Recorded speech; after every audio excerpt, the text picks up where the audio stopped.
वंस पुन्हा एकदा त्याच ताकदीने कामाला सुरुवात करा. आम्ही सगळे तुमच्या सोबत आहोत. आप्या, तुला माहिती ना तू कलेक्टर का झाली असती? बापू आओ सांग ना मा, का झाली होती तू कलेक्टर? मा, तू बोलत का नाहीयेस?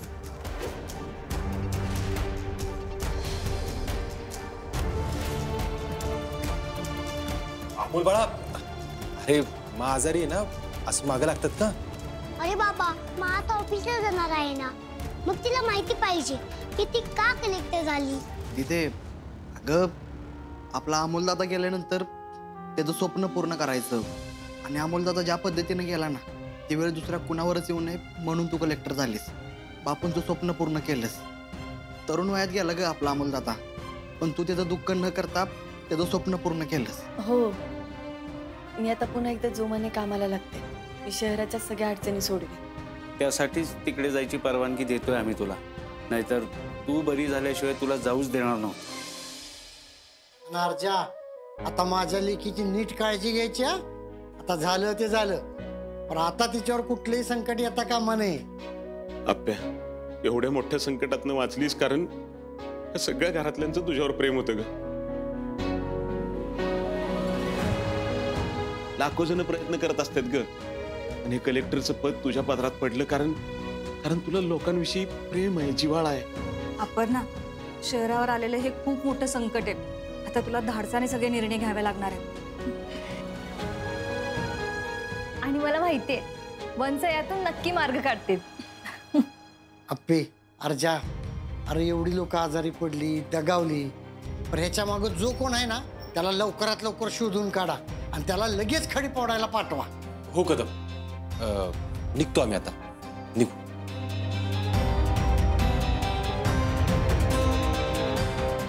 मला ती कलेक्टर का झाली हे सुद्धा नाही सांगता आलं. ती कशी माझी मा असेल?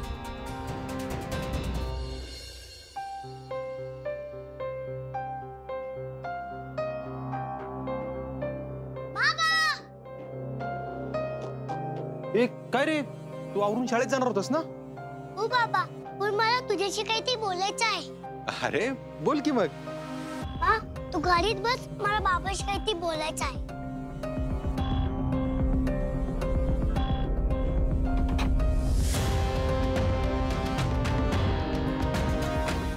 काय रे बाळा?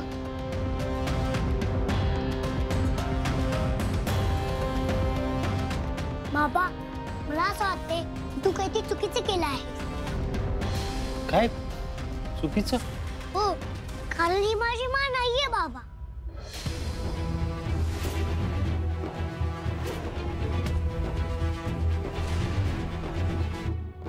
अरे असं का बोलतोयस तू अमोल? आणि तुला असं का वाटलं? बाबा, अरे मला काही आठवत नाहीये, ठीक आहे, पण मी माझ्यासारखं वागत पण नाहीये. हे अमोल बाळा, अरे आजारी आहे ना ती, तिला हळूहळू आठवल, हळूहळू ती वागायला लागेल माझ्यासारखी. तू नको काळजी करू बाळा. बाबा, अरे माने मला त्याला कधीच नाही जेवायला लावलं, आणि ही स्पेशल लॉकी दिसेल असं कधीच होऊ शकत नाही. अमोल बाळा, बघ तुला असं वाटणं साहजिक आहे, पण नाही बाबा, अरे मला ती कलेक्टर का झाली हे लक्षात नाही असं कसं होईल? नीट बाबा, तू नीट बघ, आणि मला माझी मा नाही वाटत. अमोल बाळा, तू प्लीज समजून घे. हे बघ असं काही नाही. बाबा, ती यांना ऑफिसला नको घेऊन जाऊ, आणि कलेक्टर ऑफिस माझ्यासाठी खूप महत्वाचं आहे. अमोल बाळा, हे बघ मला पटतंय तुला काय वाटतंय ते, मला कळतंय, पण अरे हीच तुझी अप्पू आहे, आणि तू जर सारखं सारखं डोक्यात तेच घेतलंस ना तर ही तुला तुझी मा कधीच नाही वाटणार. मला काळजी वाटते बाबा.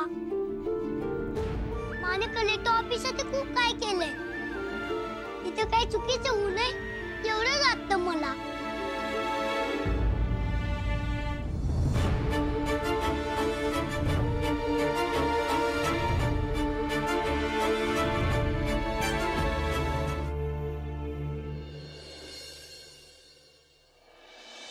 चिंचुके, फाईल रेडी झाली? हो मॅडम. मॅडम, साहेबांचा फोन आला होता. जी दूषित पाण्याची केस आहे ना त्याच्यावर लक्ष घालायला लावलंय आपल्याला. अर्जुन कुठे आहे मग? अर्जुन साहेब कलेक्टर ऑफिसला गेलेत अपर्णा मॅडमला घेऊन. बघितलं चिंचुके, अपर्णा मॅडमसाठी कलेक्टर ऑफिस नवीन आहे का? नाही ना? तरी पण अर्जुन तिच्या मागे का गेला असेल? हो पण मॅडम, त्यांनी आपल्यावर काम सोपवलं असताना आपण ते काम ना तुम्हीच करा. मी आज परत त्या गावी जाणार आहे जिथे अर्जुनला अपर्णा मॅडम सापडली. हो मॅडम, मी असं का वागायला लागलाय तीच काही कळलं नाही मला. अहो साहेबांबद्दल तुमच्याकडे ठोस पुरावा नाही, तरी सुद्धा तुम्ही त्यांच्यावर शक घेत फिरताय. पुरावे शोधले ना तर सापडतात चिंचुके. या सगळ्यात नक्कीच काहीतरी गडबड आहे. हो. आणि माझा अनुभव मला सांगतो हे प्रकरण दिसतं तेवढं सोपं नाहीये चिंचुके. आपण साहेब सिनियर आहेत, त्यांनी ऑर्डर दिले त्याचं काय? इथे अर्जुन नसताना सिनियर कोण आहे? मी आहे ना. मग ते पाण्याचं प्रकरण काय आहे ना ते तुम्ही बघायचं. मी त्या गावी जाणार आहे चिंचुके. ठीक आहे मॅडम. जय हिंद. जय हिंद.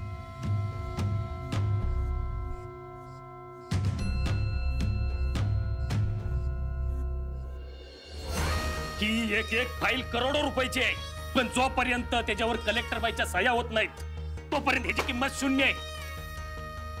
जरा काम होतं. बोल की. उद्या आपलं काम होईल, मग त्या कलेक्टर बाईचं काय करायचं? काय करायचं? संपवून टाकायची तिला. हो या, मारून टाकायचं. आपण ती उद्यापासून मेल्यासारखीच असेल. आणि तुम्ही राजकारणी, खुनी नाही. विनाकारण एखाद्या एक लक्षात ठेवायचं, माझ्या पुढं मोजून बोलायचं. हा, त्या अपर्णा मानेला असंच सोडलं तर ती स्वतःला काहीही करून निर्दोष सिद्ध करल आणि आपल्याला पाठवाल खडी फोडायला. तुला जायचंय का नेत्याकडं? हा, त्यापेक्षा हिला संपवून त्या दीपालाच कायमची कलेक्टर करू. आपण तो साहेब ऐकल. अरे ज्या बाईला कलेक्टर म्हणून घरात आणलं ती बाई कलेक्टर नाही असं लोकांना सांगण्या इतपत मूर्ख नाही तो इन्स्पेक्टर. आणि मग त्या दीपाकडनं आपल्याला पाहिजे त्या फाईल्सवर आपण सह्या करून घेऊ. वाजेजी, काय डोकं लावलंय तुम्ही? तू मगाशी म्हणालास ना मी राजकारणी माणूस आहे. मग एक लक्षात ठेव, राजकारण इमानदारी बरोबर खाता येत नाही, जिभेचा चागदा जातो. कळलं नसलच बरं, जाऊ दे. एक लक्षात ठेव, ती कलेक्टर बाई एकदा मिली की आपल्या सगळ्या अडचणी संपणार आहेत. आणि मग या शहराचा बादशाह गिरीश गायकवाड. अहो ते तर तुम्ही आधी पण होता, पण आता त्याच्यावर शिक्कामोर्तब होईल. बरं, जास्त खुश होऊ नका. एक काम कर, कुणाला तरी पाठवून या फाईल्सवर दीपाच्या सह्या करायला लावू. उद्याच आपण आपली गोडाऊन आणि प्रकल्पाचं टाळं खोलू. चला लागा कामाला. आणि हो, काम झालं की रात्री जश्न असणार आहे, तयारी करा. चालते.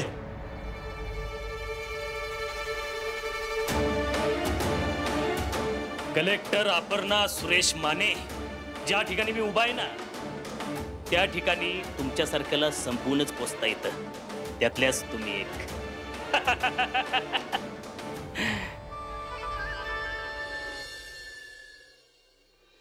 Good morning madam. Welcome welcome welcome. Madam, तुम्ही अपघातातून वाचल्याचं कळालं तेव्हा खूप आनंद झाला. तुमचं ऑफिसला पुन्हा एकदा स्वागत आहे. मॅडम, तुमच्या अपघातापूर्वी तुम्ही काही सफाई कर्मचाऱ्यांचे प्रश्न मार्गी लावले होते आणि म्हणूनच त्यांनी तुमच्यासाठी एक खास भेट पाठवली.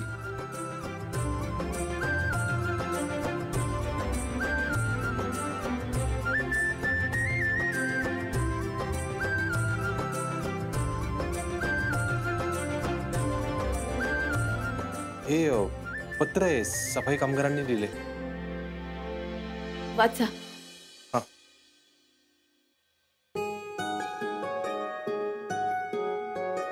कलेक्टर अपर्णा मॅडम, तुम्ही आमच्या प्रश्नांची पाहणी करून निघालात आणि काही वेळातच तुमच्या अपघाताची खबर आली.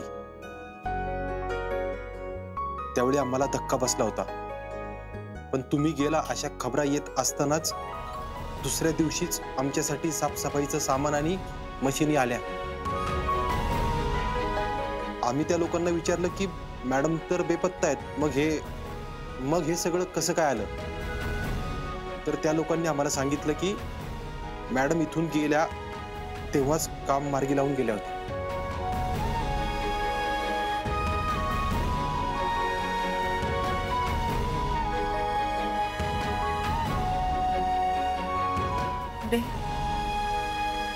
आमची मुलं भाऊ या सफाईच्या कामात दगावत असताना तुम्ही स्वतः येऊन आमच्या बरोबर साफसफाई केली आणि आमचे प्रश्न समजावून घेऊन मार्गी लावले. आज तुम्हाला माघारी आलेलं बघून आनंद होतोय आणि तुम्हाला भेटायची इच्छा पण होतीये. पण आम्ही ठरवलं होतं की कामात कसूर करायची नाही. ज्या विश्वासाने तुम्ही हे सगळं सामान आणि सगळी सुरक्षा साधनं आम्हाला दिलीत, त्याच विश्वासानं आम्ही हे शहर होईल तेवढं स्वच्छ ठेवू आणि लवकरच भेटू तुम्हाला. तुम्ही या अपघातातून सुखरूप घरी यावं यासाठी आम्ही सगळ्या बायकांनी उपवास ठेवले होते.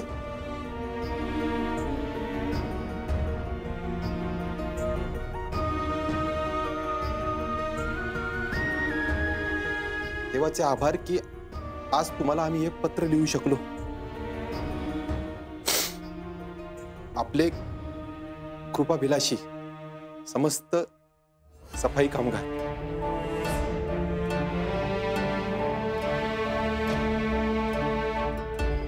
पगार देऊन जिथे लोक नीट काम नाही करू राहिले तिथे या कलेक्टर बाईनं निव्वळ विश्वासावर लोकांना कामाचं महत्व पटवून दिलं. लईच ताकदीची बाई आहे. मॅडम, तुम्हाला इथे माघारी बघून खूप आनंद होतो. तुम्ही नसताना या शहरावर आलेलं संकट आता नक्कीच दूर होईल यात शंका नाही. सगळ्यांचे मनापासून आभार. मी ठरलेल्या गोष्टी बोलून घेतो यांच्याशी. या.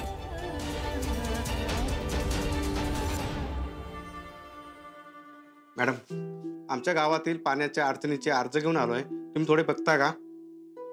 आम्ही महिला बचत गटाकडून आलेलो आहोत आणि काही अडचणी होत्या तुमच्यासोबत बोलायच्या होत्या. गायतोंडे. Yes madam. मॅडम नक्कीच बघतील. तुम्ही असं करा, तुमचे अर्ज आणि फाईल्स माझ्याकडे द्या आणि संध्याकाळी या. मॅडम तोपर्यंत बघून ठेवतील.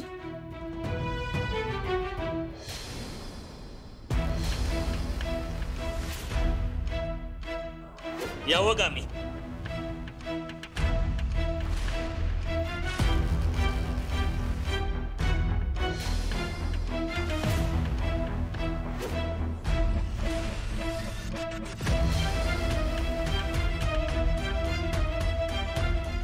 हां, या.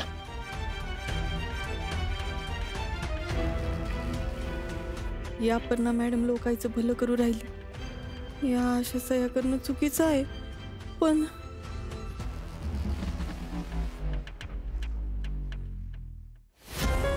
मॅडम, अहो कसला विचार करताय? तुम्हाला बरं नाही मान्य आहे. होईल बरं सगळं. तुम्ही खुर्चीवर घ्या ना बसून.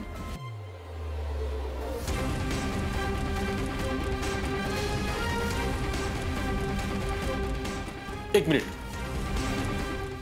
गायतोंडे साहेब, आपली लगेच कामाचा पदभार स्वीकारणार नाही. काय? हा, म्हणजे ती ऑफिसला येईल, लोकांची कामं पण करेल, पण लगेच या खुर्चीवर नाही बसणार. काय आपे? हो, माझं ठरलंय तसं. मी जोवर बरी होत नाही तोवर मी खुर्चीत नाही बसणार. पण मॅडम, तुम्ही काम कसं करणार आणि कुठे बसून करणार? इथे बसून होईल ना काम, काय अडचण नाही. तुम्ही बोलवा लोकांना. इथे? गायतोंडे, आपली एवढ्या सकाळी लवकर आली आहे, लोकांची कामं करण्यासाठी आली ना. तुम्ही बोलवा लोकांना. शेवटी महत्वाचं काय आहे? कामं होणं ना. बोलवा. ठीक आहे, येतो.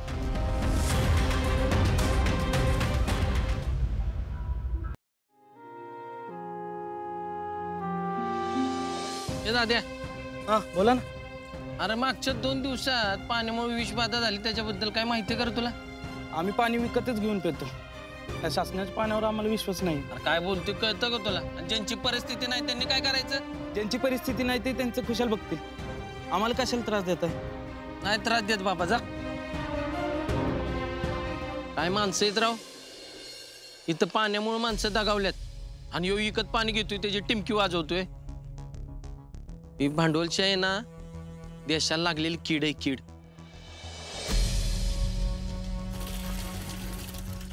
हो ताई. बोला की. अहो तुम्ही पाणी कुठलं पिता? कुठलं म्हणजे? पंचायतीतलं सकाळी आलं की पाणी. अहो ह्या मागच्या 2 दिवसात तुमच्या घरात कोण पाणी पिऊन आजारी पडले का? नाही. ए बाबा, बरा तू आलास आम्हाला आजारी पडायला. अहो आम्ही पंचायतीतलंच पाणी पितो, पण आमच्या घरी कुणी आजारी नाही. बरं मला सांगा, म्हणजे आजारी पडलेल्या लोकांनी कॉर्पोरेशनचं पाणी पिलं नाही, मग त्यांनी पाणी कुठलं पिलं? काय माहिती आहो. ती बघा, ते रस्त्याला दादा बसलेत का नाही, त्यांच्या घरी सगळे आजार येते. त्यांना जाऊन तुम्ही विचारा.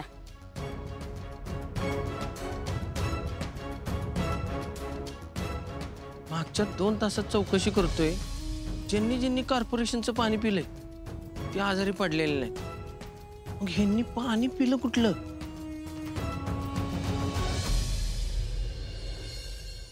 धन्यवाद. ओ काका बोला की. अहो कुठं चाललाय? औषध पाणी घ्यायला चाललोय. का हो, काय झालं? घरातले सगळे आजारी आहेत. ती गावातल्या हॉस्पिटलमध्ये ऍडमिट होती, काल घरी आणले त्यांना. गावच्या डॉक्टरांना औषध दिले, तेच घ्यायला निघालोय. कशामुळे आजारी पडली काय? अहो मी देवाला गेलो म्हणून वाचलो, नाहीतर औषधं घ्यायला पण कुणी नसतं. काका मला सांगा, ही सगळं झालं कशामुळं? तुम्ही का विचारताय? अहो मी हेड कॉन्स्टेबल आहे, ती पाण्यामुळे विषबाधा झाली ना, तिची चौकशी करायला आलोय. अहो गावात पाणी नव्हतं 3 दिवस झालं, आणि एक टँकर आला. आमच्या गावातल्या जेवढ्यांनी पाणी भरलं ते सगळे आजारी पडले. काका मला सांगा, गावात कुणी दगावलेलं नाही ना? एक जण गेला, त्याला उलट्या सहन नाही झाल्या. बरं तो टँकर कुणाचा होता काय माहिती? काही सांगता येणार नाही. टँकर आला आणि पाण्याची झुंबड उडाली बा. विचारलं तर त्या माणसाने फुकट असं सांगितलं. काका अहो फुकट आहे म्हणून कुठल्या माणसाने पाणी दिलंय ही पण माहित करून घेता येत नाही तुम्हाला? नाही अहो, चुकून सुद्धा असल्या माणसाकडनं पाणी घेणार नाही. येऊ का आता? याचा अर्थ ही पाणी मुद्दाम वाटलं गेलंय, लोक आजारी पडावेत म्हणून. अरे पाणी म्हणजे जीवन असतंय. कसला नीच माणूस असेल हो.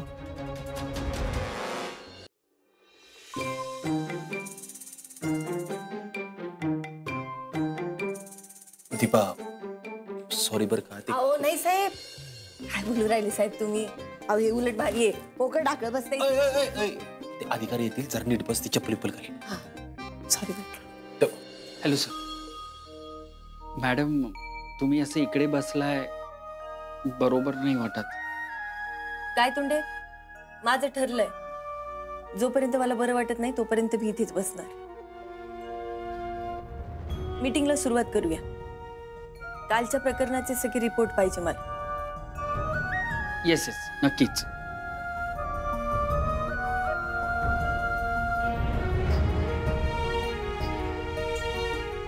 या बस बस बस. मॅडम दुर्दैवाने काल 10 लोकांनी आपला जीव गमावलेला आहे आणि बरेचसे लोक अजूनही हॉस्पिटलमध्ये ऍडमिट आहेत, पण ते आउट ऑफ डेंजर आहेत. पण हे सगळं दूषित पाण्यामुळेच झालंय हे सिद्ध झालंय. आणि तुम्ही जे सेफ्टी मेजर घ्यायला सांगितले होते ते लोकांपर्यंत पोहोचवले आणि त्यामुळे खरंच चांगला फरक पडलाय. बरं. Yes madam. आज आपण जे कॉर्पोरेशनचं पाणी सोडलंय तेही तपासूनच सोडलंय, पण त्यात काहीच आढळलेलं नाही. अर्जुन सर, तुम्ही तपासाची गती वाढवा. आणि काय तोंडे, आज सकाळपासून किती लोक ऍडमिट झालेत? एकही नाही मॅडम. इनफॅक्ट कालपासून आपण जे अधिकचे डॉक्टर आणि कर्मचारी मागवले होते त्याची फारच मदत झाली. मॅडम नवीन पेशंट येत नाहीत हे जरी खरं असलं तरी जे जुने पेशंट आहेत त्यांना अजून चांगले उपचार मिळाले पाहिजेत आणि ही विषबाधा परत होऊ नये यासाठी पण प्रयत्न केले पाहिजे. त्यासाठी काय काय करता येईल? मला असं वाटतं की अर्धे अधिकारी आपण पाणी तपासणीसाठी पाठवू, म्हणजे कालचा जो प्रकार घडलाय तो नेमका कशामुळे घडला हे कळेल, आणि अर्धे अधिकारी दवाखान्यात पाठवू जेणेकरून तिकडे काय कमी पडणार नाही. करेक्ट? सगळ्यांचीच काळजी घ्या. आता शहरात कोणाच्याही जीवाला धोका होता कामा नये. या तुम्ही कामाला लागा. Thank you sir.